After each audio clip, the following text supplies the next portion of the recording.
আজকে আমি একটা সাইড প্লেটেড কুর্তি বানিয়েছি। তো এটার টিউটোরিয়াল কিন্তু ইউটিউবে অ্যাভেলেবেল আছে, কিভাবে কাট করতে হয়, কিভাবে স্টিচ করতে হয়। তো তারপরেও আমি আমার মতন করে আপনাদেরকে একটু আইডিয়া দিয়ে দিচ্ছি। এখানে হচ্ছে বডির যে মাঝখানের যে অংশটা, সেটাতে কিন্তু কুচি পড়বে না। সাইড প্লেটেড মানে হচ্ছে দুই পাশে কুচি পড়বে। তো এই জন্য হচ্ছে মাঝখানের অংশটাকে আমি কেটে আলাদা করে নিচ্ছি। এখানে আছে আমি 4 ইঞ্চি পরিমাণ দাগ কেটে নিয়ে সেটাকে সোজা লম্বালম্বি করে আরেকটা দাগ দিয়ে এখন হচ্ছে সোজা করে কেটে নিব। এটাতে আর কোনো কাজ নাই, এখানে শুধু গলা কাট করা বাকি।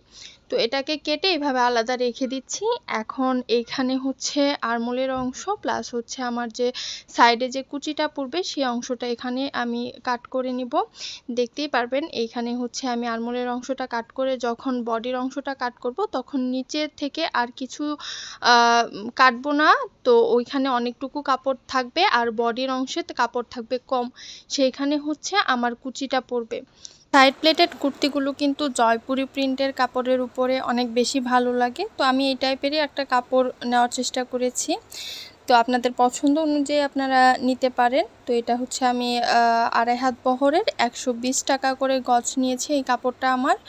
তো আমি এই কাপড়ের দিয়েই হচ্ছে এই কুর্তিটা বানাবো। আর এই কুর্তির জন্য আমি কিন্তু কিছু লেস কিনেছি, সেটা হচ্ছে আমার শপিং ভিডিওতে আমি দেখিয়ে দিয়েছি। আমি অনেক কালারফুল একটা লেস নেওয়ার চেষ্টা করেছি, যেহেতু জামার প্রিন্টটা বেশ কালারফুল।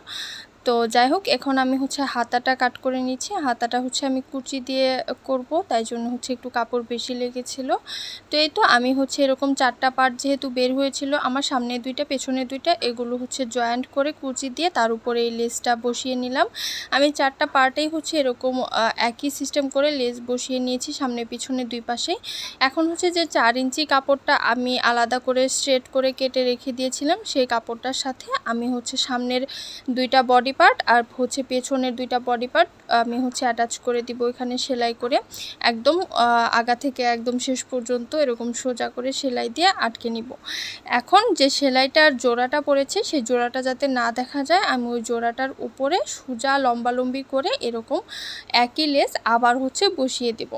এই লেসটা কিন্তু আমি শুধু সামনের অংশে বসাবো, পেছনের অংশে বসাবো না। পেছনের অংশে শুধু ওই কুচির উপরে যে লেসটা বসিয়েছি সেটাই থাকবে। তো আমি হচ্ছে জামাটার এরকম করে একদম লম্বালম্বি দুই পাশে 2টা লেস বসবে সামনের অংশে, সোজা করে খুব সুন্দর করে বসিয়ে নিচ্ছি। আমি কিন্তু এই জামাটাই প্রথম বানাচ্ছি, মানে সাইড প্লেটেড কুর্তি আমি এই প্রথম বানাচ্ছি। এটা শিখেছি কিন্তু আমি ইউটিউব দেখে দেখেই। তো যাই হোক, আপনারা যারা এরকম নতুন আছেন তারা কিন্তু এই ধরনের আইডিয়া ট্রাই করতে পারেন। নতুন নতুন জিনিস শিখতেও কিন্তু ভালো লাগে। তো আমার জামাটার ফাইনাল লুকটা হচ্ছে যেরকম। তো এই তো হাতার উঠতে আমি কুচি দিয়েছি, গলাটা হচ্ছে এরকম পান শেপের গলা সামনে।